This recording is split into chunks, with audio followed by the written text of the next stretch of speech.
नमस्कार साथियों, स्वागत है आपका हमारे TSM प्लेटफॉर्म पर। तो बहनों और भाइयों, आपको पता है कि यूपी टीईटी की तैयारी के लिए चैनल है हमारा। तो आप जानते हैं कि यूपी टीईटी में आवेदन आप कर चुके हैं और यहाँ पर कम से कम 30 से 40 लोगों का आवेदन हो चुका है। तो 30 से 40 लोग आवेदन तो किए हैं, ये तो है ही, लेकिन उसमें से जो कुछ लोग हैं वो उनको कुछ की ही तैयारी पूरी होती है। लोग तो ट्राई करने के लिए पेपर देते हैं। तो बहनों और भाइयों, आपको ट्राई नहीं करना है, आपको पेपर देके एग्जाम को निकालना भी है, क्योंकि 2027 में इलेक्शन है। तो आप इतना मान के चलिए कि जो भी सरकार योजनाएं बना रही है, वैकेंसियां निकाल रही है, तो उसे वो पूरा करेगी, सिलेक्शन भी देगी। तो इसलिए आप इस बार चूकिएगा नहीं, अपनी तैयारी को मजबूत रखिए। इस बार एक नौकरी पक्की करनी है, आपको एक सीट लेना है। तो आज हम आपके लिए लेकर आए हिंदी का सेकेंड चैप्टर लेकर। पहले हमने आपको हिंदी वर्णमाला पढ़ाया था और आज हम उसका दूसरा अध्याय लेकर आए हिंदी भाषा से रिलेटेड। तो ठीक, चलिए वीडियो में बने रहिए। नए हैं तो सब्सक्राइब कर लीजिएगा, क्योंकि इस प्रकार से अनेक वीडियोस हमारे चैनल अपलोड होने वाली है। तो आप लोग प्लीज पूरा देखिए, अपनी तैयारी को अच्छे से करिए, सिलेक्शन अपना पक्का करिए। तो चलिए शुरू करते हैं वीडियोस को। आपके चैप्टर का नाम है भाषा खंड। देखिए क्या नाम है, भाषा खंड एवं हिंदी साहित्य का इतिहास। फर्स्ट चैप्टर हमने आपको पढ़ाया था हिंदी वर्णमाला पढ़ाया था। क्या पढ़ाया था? हिंदी वर्णमाला पढ़ाया था। हमारे ही चैनल में जाकर के आप देखेंगे तो वहाँ पे हिंदी वर्णमाला की वीडियो पड़ी हुई है, आप वहाँ पे जाकर के पूरा पढ़ सकते। अगर नहीं पढ़े हैं तो अपनी तैयारी को कितना जांच रहे हैं, कितना आपने पढ़ा है, कितना आपको याद है, तो यहाँ से जांचिए आप। ठीक, इससे क्या होगा, तैयारी भी आपकी पता चल जाएगी। अगर नहीं भी तैयारी है तो क्या करें, आपकी तैयारी भी हो जाएगी। दो में से तो एक होगा ही। ऐसा नहीं है कि हम कुछ पढ़ लिए और हमारा कुछ नहीं हो रहा। होगा, या तो कुछ याद होगा या फिर हमें कुछ याद किया हुआ रिवीजन हो जाएगा। दो में से एक तो होना ही होना है। तो देखिए फर्स्ट क्वेश्चन आपके सामने है और ये पेपर 1 और पेपर 2 दोनों के लिए, क्योंकि जो हिंदी पूछा जाएगा पेपर फर्स्ट में भी पूछा जाएगा और पेपर सेकेंड में भी पूछा जाएगा। ये दोनों पेपर के लिए आपके लिए इम्पोर्टेंट है। तो वर्णमाला हमने आपको पढ़ा दिया है, आप जाके देख सकते हैं वहां से। ठीक बहनों और भाइयों, देखिए पहला क्वेश्चन है। क्वेश्चन क्या कह रहा है, ध्यान से सुनिएगा, आपको आता है। ठीक, गोस्वामी तुलसीदास की अंतिम रचना कौन सी है? कौन सी कह रहा है? अंतिम रचना पूछ रहा है। विनय पत्रिका ये भी तुलसीदास की है। दोहावली ये भी तुलसीदास की है। कवितावली हनुमान बाहुक ये भी आपकी क्या है, तुलसीदास की ही रचना है। लेकिन पूछ क्या रहा है, अंतिम रचना कौन सी है? बताइए अंतिम रचना कौन सी है आपकी? हनुमान बाहु की अंतिम रचना तुलसीदास की। अब देखिए जो विनय पत्रिका है ये भी तुलसीदास की, लेकिन ये कौन सी भाषा में है? ब्रज भाषा में लिखी हुई है। ठीक, ऐसे भी आपके एग्जाम में पूछा कि तुलसीदास द्वारा रचित विनय पत्रिका की भाषा कौन सी है, ऐसे भी तो पूछ लेता है। तो ठीक, अब ध्यान रखिएगा, तुलसीदास की अंतिम रचना कौन है? हनुमान बाहुक है। अब आइए तुलसीदास के विषय में थोड़ा सा हम जान लेते हैं। गोस्वामी तुलसीदास हिंदी साहित्य के भक्ति काल के प्रमुख कवि है।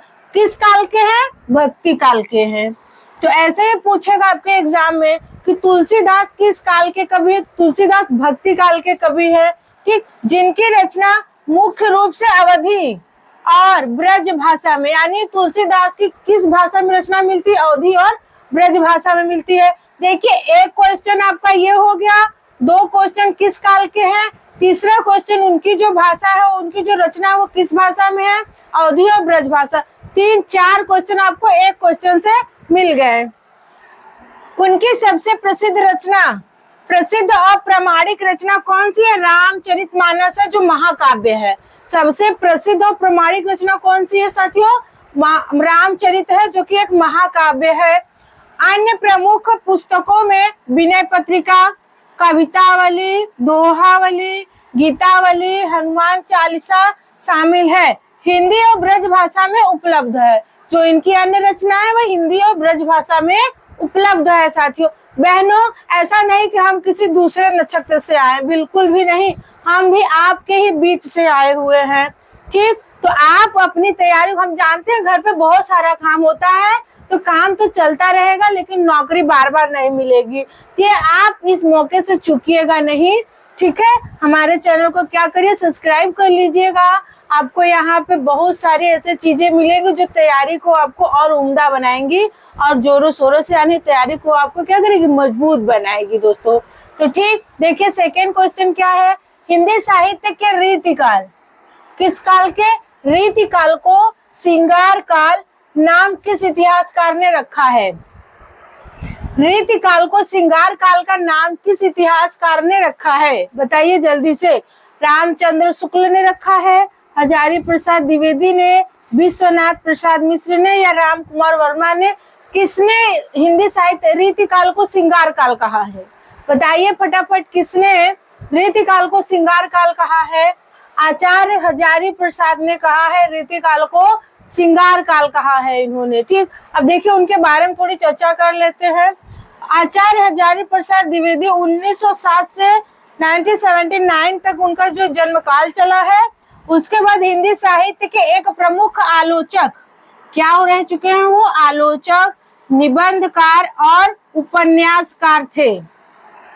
एग्जाम में अगर ऐसे आचार्य हजारी प्रसाद की जो विख्याता है वो किस रूप में, क्या वो निबंधकार है, आलोचक भी है और उपन्यासकार भी, ऐसे भी ऑप्शन में आपको दे देगा। और इनकी जो रचनाएं है देखिए, सुर साहित्य, बाण भट्ट, कबीर, अशोक के फूल, हिंदी साहित्य की भूमिका, हिंदी साहित्य का आदिकाल, नाथ संप्रदाय, पृथ्वीराज रासो।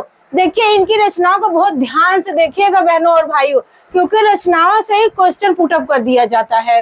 और हमने जितने भी क्वेश्चन लिए हैं वो आपके यूपीटीईटी फर्स्ट और सेकंड पेपर में आए हुए हैं, और हरियाणा के टेट में आए हुए हैं, झारखंड के टेट, मतलब जितने भी क्वेश्चन है आपके पूरे एग्जाम से रिलेटेड क्वेश्चन है। ठीक, तो क्वेश्चन कहीं नया बन के नहीं आता है साथियों, बल्कि एक जगह से दूसरी जगह कट कॉपी पेस्ट ही होता है। तो ऐसे आपका प्रैक्टिस करते चलिए, आपकी तैयारी और अच्छी हो जाएगी, आप एग्जाम को बखूबी अच्छे से अच्छे नंबरों से निकाल पाएंगे।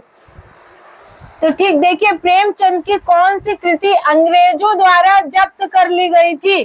प्रेमचंद की कौन सी कृति अंग्रेजों द्वारा जब्त कर ली गई थी? हमने आपको एक शॉर्ट डाला था अपने चैनल पे, उसमें हमने लेखक और उनकी रचनाओं के बारे में चर्चा की है, तो उसमें हमने बताया भी प्रेमचंद की सभी रचनाओं के बारे में, कौन सी रचना उनकी जब्त कर ली गई थी इस बारे में भी हमने वहां पे चर्चा की थी। देखिए प्रेमचंद कौन सी रचना अंग्रेजों द्वारा जब्त, कायाकल्प ये भी प्रेमचंद की ही है, सोजे वतन भी है, निर्मला भी है। ठीक है, निर्मला एक कहानी है, उपन्यास है, आप जाएंगे, इसकी कहानी बहुत अच्छी है दोस्तों, हमने पूरी कहानी पढ़ी है और इसका जानते हैं टीवी पर सीरियल भी बना है, तो आप लोग वहां से भी इसे देख सकते हैं। तो प्रेमचंद की सोजे वतन ही एक ऐसी रचना है जिसे अंग्रेजों द्वारा क्या कर ली गई थी, जब्त कर ली गई थी। देखिए इस पर भी क्वेश्चन बन गया कि प्रेमचंद की वो कौन सी कृति जो अंग्रेजों द्वारा जब्त कर ली गई थी, तो सोजे वतन है। कौन सा है दोस्तों, सोजे वतन है। नेक्स्ट क्वेश्चन क्या रहा आपके सामने, देखिए हिंदी साहित्य में सरदार पूर्ण सिंह, कौन, सरदार पूर्ण सिंह की ख्याति किस रूप में हुई है? देखिए अभी हमने जो आपको आचार्य हजारी प्रसाद के बारे में बताया, उसमें हमने आपको बताया कि वो आलोचक भी थे, निबंधकार भी थे और उपन्यासकार भी थे। अब देखिए क्वेश्चन बन गया कि नहीं, कि हिंदी जो सरदार पूर्ण सिंह है उनकी ख्याति किस रूप में हुई है? अब बताइए, क्या वो आलोचक के रूप में, एक नाटककार के रूप में, एक निबंधकार के रूप में, एक व्यंग्यकार के रूप में? अब आप बताइए इनकी ख्याति किस रूप में हुई है? देखिए इनकी ख्याति किस रूप में, ये एक निबंधकार के रूप में इन्हें जाना जाता है। किसमें, एक निबंधकार के रूप में जाना जाता। चलिए थोड़ी सी चर्चा हम सरदार पूर्ण सिंह पे कर लेते हैं। अब क्या है, सरदार पूर्ण सिंह, उनकी जो आयु थी वो कब से कब थी, 1881 से 1981 तक ये चले हैं। 1881 से 1931 तक इनका क्या है, जन्म काल है, जन्म काल है। और ये द्विवेदी युग के प्रसिद्ध हिंदी थे। किस युग के थे, द्विवेदी युग के थे, द्विवेदी युग के। दूसरा क्वेश्चन हो गया, निबंधकार क्या थे, निबंधकार, देखिए क्वेश्चन बना है ना, निबंधकार के रूप में इनकी ख्याति हुई है। अब देखिए, और ये किस प्रकार के, कौन, मतलब पंजाबी कवि थे। कौन से कवि थे, ये पंजाबी कवि थे। अब जिन्होंने मुख्य रूप से आचरण की सभ्यता, अब इनकी रचनाएं कौन कौन सी है ये जानिए। आचरण की सभ्यता, मजदूरी और प्रेम, सच्ची वीरता, कन्यादान, पवित्रता और अमीरी का मस्ताना, योगी वोल्ट विटमैन। ये इनकी मुख्य रचनाएं हैं साथियों। आप रचनाओं को साथ में याद करते चलिएगा। अगर आपको नहीं याद है आप स्क्रीनशॉट भी ले सकते हैं। ठीक, तो चलिए नेक्स्ट क्वेश्चन की तरफ चलते हैं हम। अब देखिए सबसे इम्पोर्टेंट, ये बहुत बार पूछा जा चुका है साथियों, बहुत बार, बहुत एग्जाम में पूछा। हमने खुद पेपर दिया था नेट का, नेट जेआरएफ का, उसमें ये क्वेश्चन आया हुआ था। टीजीटी का दिया था, उसमें भी आया हुआ है। तो ये क्वेश्चन बहुत इंपॉर्टेंट है, वेरी वेरी इंपॉर्टेंट क्वेश्चन है। इसे आप अपने माइंड में सेट कर लीजिएगा कि हिंदी का पहला पत्र, ऐसे भी कहते हैं हिंदी का पहला पत्र कौन सा है, ये क्वेश्चन भी बन सकता है। तो पहला पत्र उदंड मार्तंड की प्रकाशन भूमि कहाँ थी, जो प्रकाशित हुआ था, कहाँ से प्रकाशित हुआ था, ये उसकी प्रकाशन भूमि कौन सी थी, कहाँ से प्रकाशित हुआ था, ये बताइए आप लोग, जल्दी बताइए फटाफट। देखिए दिल्ली, इलाहाबाद, कलकत्ता और बनारस, तो कहाँ से प्रकाशित हुआ था दोस्तों, कलकत्ता से। अब आइए इसके बारे में थोड़ी चर्चा कर लेते हैं क्योंकि बहुत इंपॉर्टेंट है। उदंड मार्तंड भारत का पहला हिंदी समाचार पत्र था। पहला क्वेश्चन, को पहला हिंदी समाचार पत्र कौन था, उदंड मार्तंड था। ठीक, जो 30 मई 1826 को प्रकाशित हुआ था। दूसरा क्वेश्चन बना आपका कि वह कब प्रकाशित हुआ था, 30 मई 1826 को प्रकाशित हुआ था। इसके बारे में मुख्य बातें इस प्रकार, अब देखिए इसके बारे में, इसके संपादक कौन थे, प्रकाशक कौन थे। देखिए इसके प्रकाशक और संपादक पंडित जुगल किशोर, कौन थे, पंडित जुगल किशोर शुक्ल थे। इसमें पूछ सकता है उदंड मार्तंड के संपादक या प्रकाशक कौन थे, तो पंडित जुगल किशोर थे। स्थान या कलकत्ता, अब कोलकाता यानी शुरू किया गया था। कहाँ से शुरू किया गया था, कोलकाता से शुरू किया गया था। यह एक साप्ताहिक पत्र था, ऐसा भी हो सकता है उदंड मार्तंड कैसा पत्र था, तो साप्ताहिक पत्र था। ठीक, जो हर मंगलवार को प्रकाशित होता था, यानी ये हफ्ता में एक बार आता था, हर मंगलवार को। इसका क्या उद्देश्य था, इसका उद्देश्य हिंदी भाषा तक, जनता तक पहुंचाना, यानी जो हिंदी भाषा में समाचार था वो जनता तक पहुंचाना था, इसका मेन उद्देश्य था। तो चलिए यहाँ तक आपको समझ में आ रहा होगा। आप भी अडल्ट हैं, हम भी हैं, क्योंकि ये छोटे बच्चे तो है नहीं कि चीजें 1 बाय 1 करके हम आपको समझाएं। आप जानते हैं क्या हम पढ़ा रहे हैं, क्या आप पढ़ रहे हैं। ठीक, तो आप अच्छे से भली भांति समझ रहे होंगे। बस क्वेश्चन है, क्वेश्चन का आंसर देना है आपको हिंदी भाषा से, पेपर 1 और 2 दोनों के लिए है दोस्तों। तो चलिए 6th क्वेश्चन है, भक्ति काल को सबसे पहले किसने हिंदी साहित्य को स्वर्ण युग कहा था। किस काल को, भक्ति काल को हिंदी साहित्य का स्वर्ण युग कहा था, यानी भक्ति काल को स्वर्ण युग किसने कहा था, भक्ति काल को स्वर्ण युग, बताइए जल्दी से। स्वर्ण युग किसने कहा था, सोने का युग। आचार्य रामचंद्र शुक्ल ने कहा था, ग्रियर्सन ने कहा था, या हजारी प्रसाद द्विवेदी ने कहा था, या मिश्र बंधुओं ने कहा था, बताइए फटाफट किसने कहा था। भक्ति काल को स्वर्ण युग ग्रियर्सन ने कहा था। ग्रियर्सन की एक और रचना है गारसा द तासी। कौन सी रचना है, गारसा द तासी, बहुत ही फेमस रचना है दोस्तों, ध्यान में रखिएगा आप लोग। ठीक, अब देखिए भक्ति काल को पूर्व मध्य काल भी कहा जाता है। या कब से कब तक चला था, 1375 से लेकर 1700 संवत तक, इसकी समय सीमा इतनी है। और स्वर्ण युग जॉर्ज ग्रियर्सन ने और डॉक्टर श्याम सुंदर दास ने कहा था। ग्रियर्सन तो एक हो गए, ठीक, और इसे किससे कहा था, श्याम सुंदर दास ने भी कहा था। यहाँ पे ऑप्शन में एक लोग है तो एक लोग लगाएंगे। ठीक, श्याम सुंदर दास हैं। 2 लोगों ने भक्ति काल को स्वर्ण युग कहा था।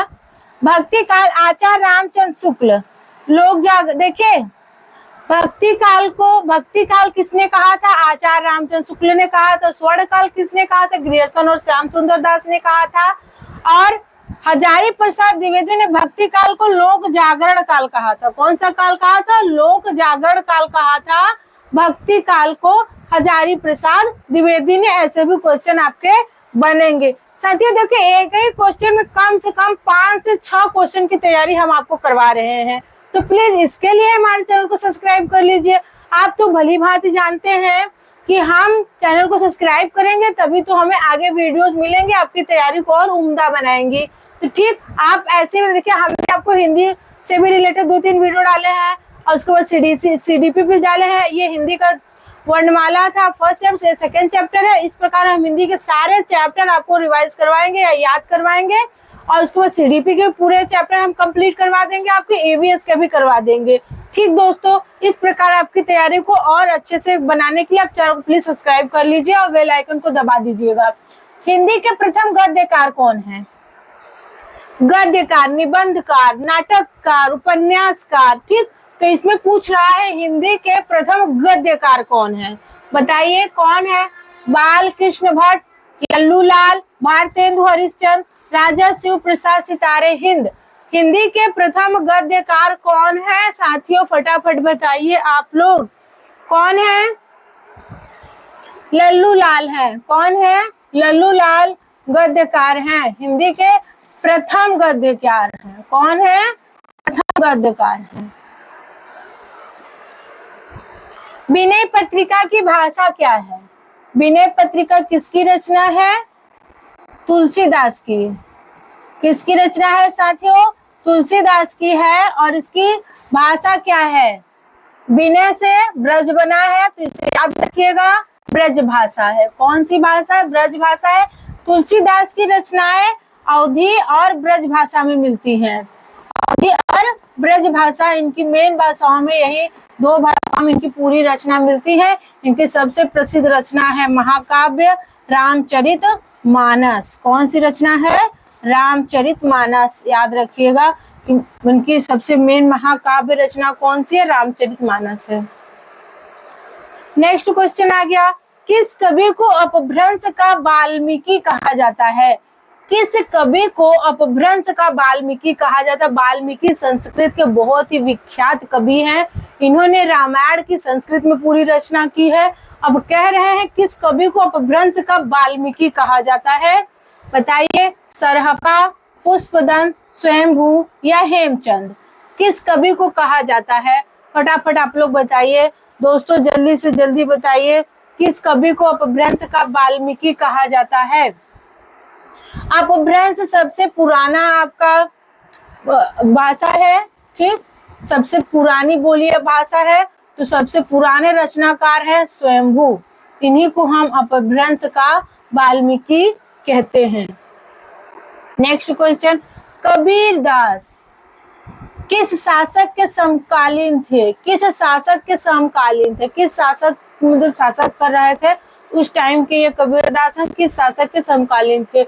हुमायूं। और कबीर की रचना याद रखिएगा, साखी, सबद, रामायणी। इनकी मेन रचनाएं हैं दोस्तों, साखी, सबद, रामायणी। कबीरदास के बहुत सारे ऐसे दोहे हैं जो हम और आप भली भांति सुनते और जहाँ सुनने लगे तो मन एकदम क्या होता है, एकदम प्रसन्न हो जाता है इनकी कविताओं को सुन करके। ठीक, बताइए वो किस काल के समकालीन थे? हुमायूं, अकबर, सिकंदर लोदी या बहादुर शाह? बताइए फटाफट आप लोग, जल्दी जल्दी आंसर बताइए कमेंट में। बताइए जल्दी से, किस शासक के समकालीन थे? सिकंदर लोदी के समकालीन थे।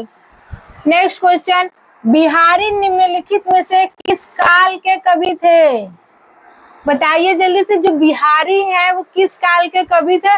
अभी हमने आपको बताया, देखिए जैसे सरदार पूर्ण सिंह के बारे में, आचार्य जारी प्रसाद, उनके निबंध कर जो भी थे और किस काल के कवि थे, ये सब चर्चा की। अब देखिए उसी प्रकार से क्वेश्चन यहाँ पे बन रहे हैं।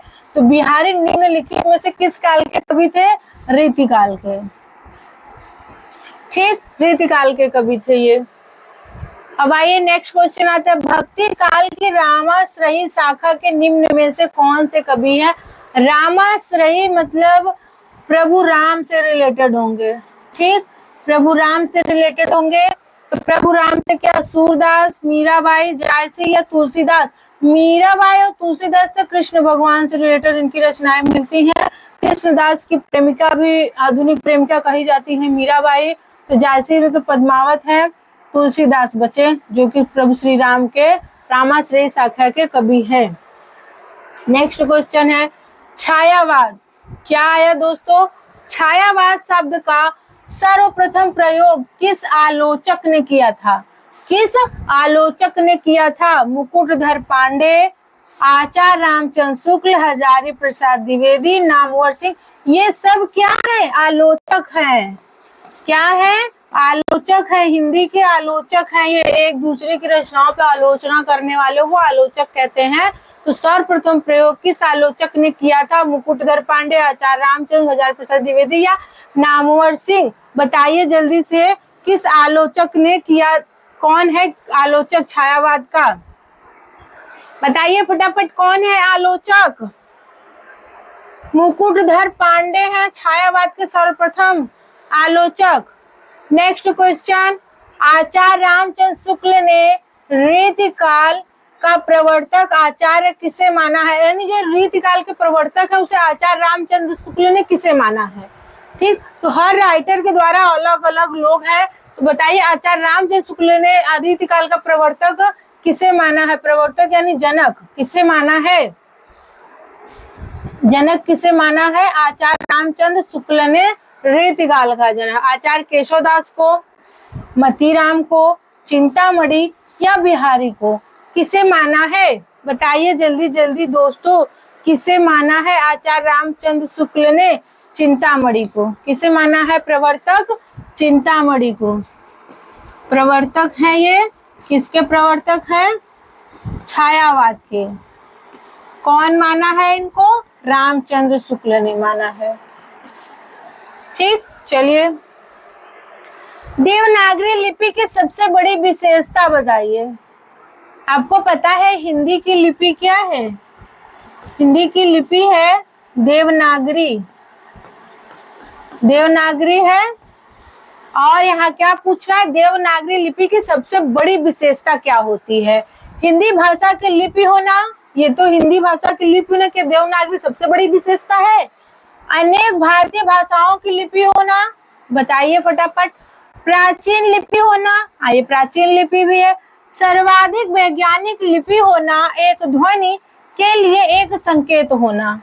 सबसे बड़ी विशेषता इसकी यही है कि सर्वाधिक वैज्ञानिक लिपि है, एक ध्वनि के लिए एक संकेत है। ऐसा नहीं कि अनेक ध्वनियों के लिए, एक ध्वनि के लिए एक ही संकेत हमारी लिपि में बताई गई है।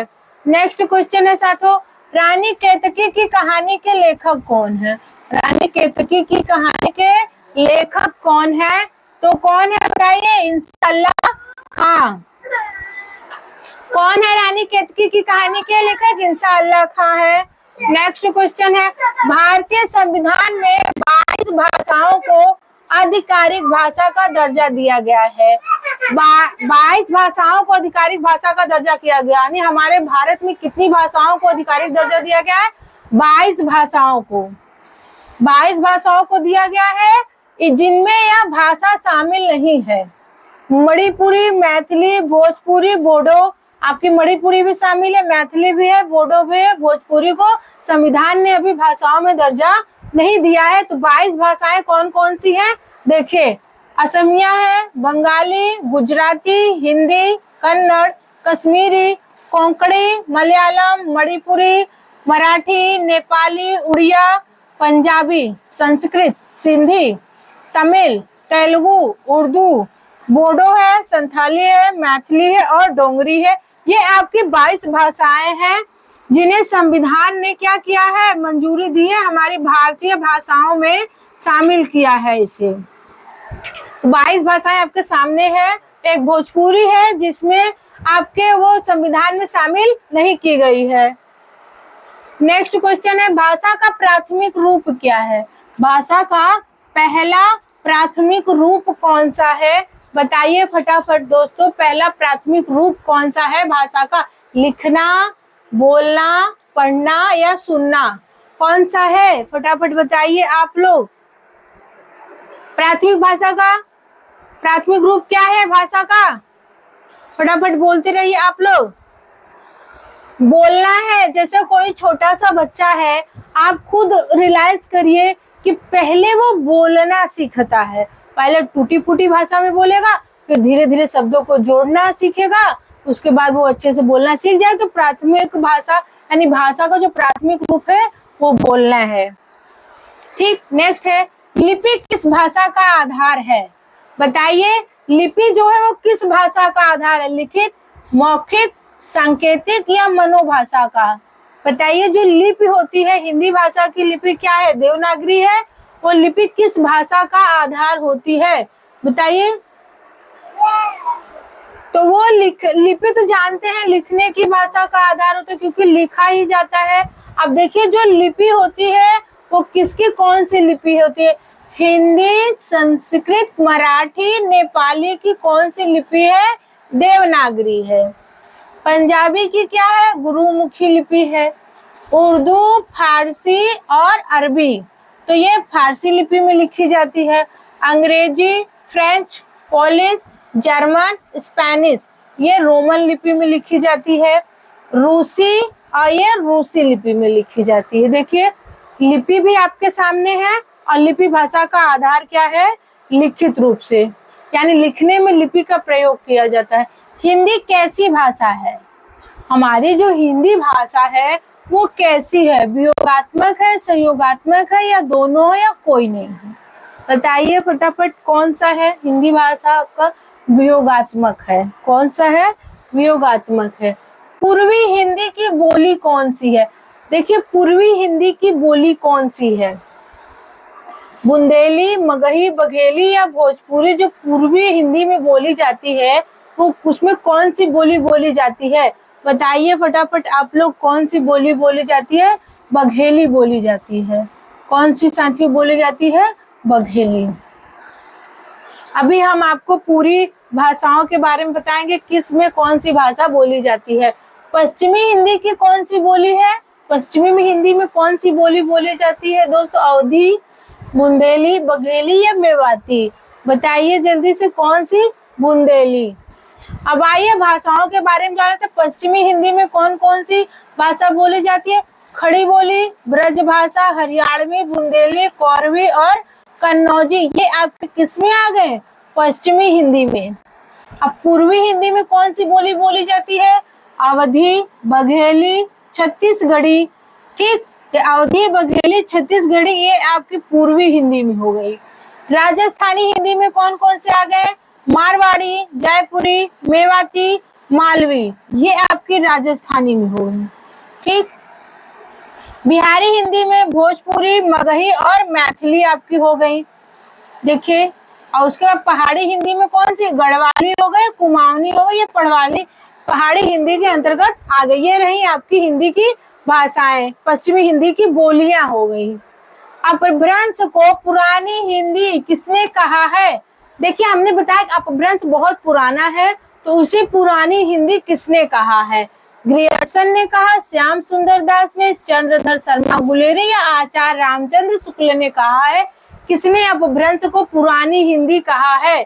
किसने अपभ्रंश को पुरानी हिंदी कहा है?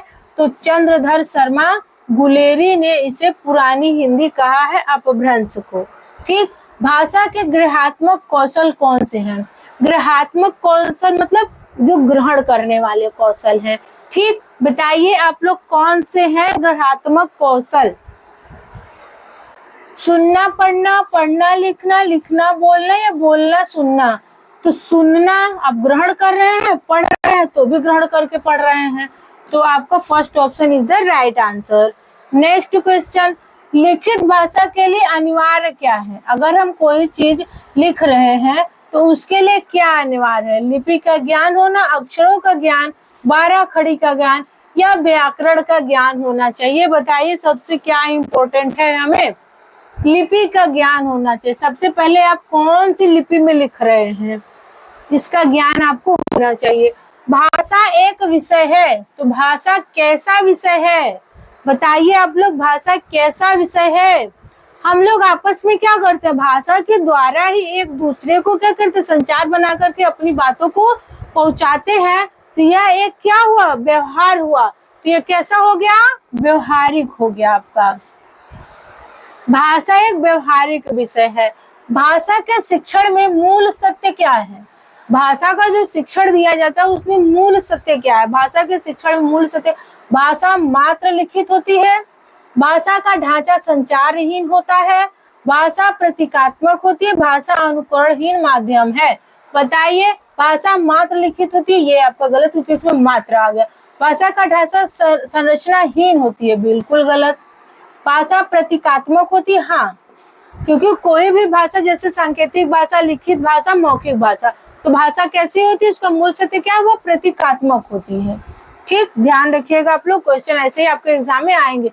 देवनागरी लिपि का सर्वप्रथम उल्लेख कहाँ मिलता है? हमने ये तो जान लिया कि देवनागरी लिपि में हमारी हिंदी की लिपि कौन सी है? देवनागरी है। और लेकिन उसका सर्वप्रथम उल्लेख कहाँ मिलता है? बताइए। अशोक के शिलालेखों में, गुजरात के राजा जयभट्ट के शिलालेखों में, राष्ट्रकूट के नरेशों में, इनमें से कोई नहीं। आंसर आप कहाँ करेंगे? कमेंट में करेंगे। कमेंट में आप आंसर देंगे कि इसका राइट आंसर क्या होगा। ठीक, चलिए आप कमेंट में इसका आंसर बताइएगा। देवनागरी लिपि का सर्वप्रथम उल्लेख कहाँ मिलता है? इसका आंसर आप कमेंट में दीजिएगा साथियों। भाषा शिक्षण में पाठ्य पुस्तक क्या है? भाषा के शिक्षण में पाठ्य पुस्तक क्या है? साध्य है, साधन है, अनावश्यक है, एकमात्र संसाधन है। देखिए, एकमात्र संसाधन हमने आपको बताया है कि जहां आपको मात्र दिखे, एकमात्र दिखे, केवल दिखे, वो आंसर बिल्कुल भी नहीं होगा। ये आप सेंस ऑफ ह्यूमर लगा लीजिएगा अपना, कहीं भी, चाहे वो सीडीपी हो, चाहे ईवीएस हो, चाहे इंग्लिश हो, चाहे मैथ हो या हिंदी हो, अगर केवल, एकमात्र या फिर हीनता लग जाए, अगर एक पक्ष में आए तो आप बिल्कुल भी सोचे वो आंसर बिल्कुल गलत है। जहां पे बालक के क्या करे, बालक के पक्ष में आंसर है, वो आंसर बिल्कुल राइट होगा। अगर आपको ना आए तो आप यही तुक लगाइएगा, देख लीजिएगा 100% ये काम करेगा। तो अनावश्यक ये भी गलत है। बचा दो, साध्य नहीं है, साधन है। क्या है? साधन है। पाठ्य पुस्तक एक साधन है भाषा शिक्षण की। भाषा के अभिव्यक्तात्मक कौशल कौन से? अभिव्यक्तात्मक मतलब व्यक्त करने वाले कौशल कौन कौन से हैं? बोलना लिखना, पढ़ना लिखना, सुनना पढ़ना या सुनना बोलना। भाषा के अभिव्यक्तात्मक कौशल कौन से हैं दोस्तों? फटाफट बताइए आप लोग। अब जब आप क्या करते हैं? अभिव्यक्त करते हैं, कोई चीजें बताते, जैसे हम आपको क्या करें, बता रहे हैं, तो उसका बोलना हो गया। और क्या करके बता रहे हैं? लिख करके बता रहे हैं, तो बोलना और लिखना आपका इज द राइट आंसर हो गया। यहाँ आपके क्वेश्चन पूरे कंप्लीट होते हैं। हमने आपको एक क्वेश्चन कमेंट में करने के लिए बोला है। देखिए वो कौन सा क्वेश्चन है जो हमने आपको कमेंट में करने के लिए बोला है। देवनागरी लिपि का सर्वप्रथम उल्लेख कहाँ मिलता है? तो ये बी आंसर आपका राइट होगा। गुजरात के राजा जयभट्ट के शिलालेखों में मिलता है। यहाँ हमारा वीडियो क्या हो रहा है साथियों? कंप्लीट हो गया। तो चलिए, आपने वीडियो देखा उसके लिए बहुत बहुत थैंक्स, धन्यवाद आप सबका। उम्मीद करें आपकी तैयारी बहुत जोरों शोरों से चल रही होगी, क्योंकि तैयारी को आप बिल्कुल भी कम मत करिए, क्योंकि बस देखिए अप्रैल चल ही रहा है, मई जून जुलाई में आपका पेपर है, पहले ही सप्ताह में आपका पेपर है। तो अपनी तैयारी को और उम्दा बनाइए, हमारे साथ उसे जांचिए, आपने कितना पढ़ा, कितना याद हुआ है आपको, यहाँ पे जांचने की प्रक्रिया आप पूरी कर सकते हैं। तो दोस्तों, हमारे इसी प्रकार वीडियो में बने रहने के लिए धन्यवाद। और हाँ, हमारे चैनल को सब्सक्राइब करिए आगामी वीडियोस के लिए। अगर अच्छा लगा हो तो लाइक कर सकते हैं। प्लीज बहनों और भाइयों, हमें सपोर्ट करिए ताकि हम भी आपसे ऑनलाइन जुड़ पाए। आज के लिए इतना ही, धन्यवाद।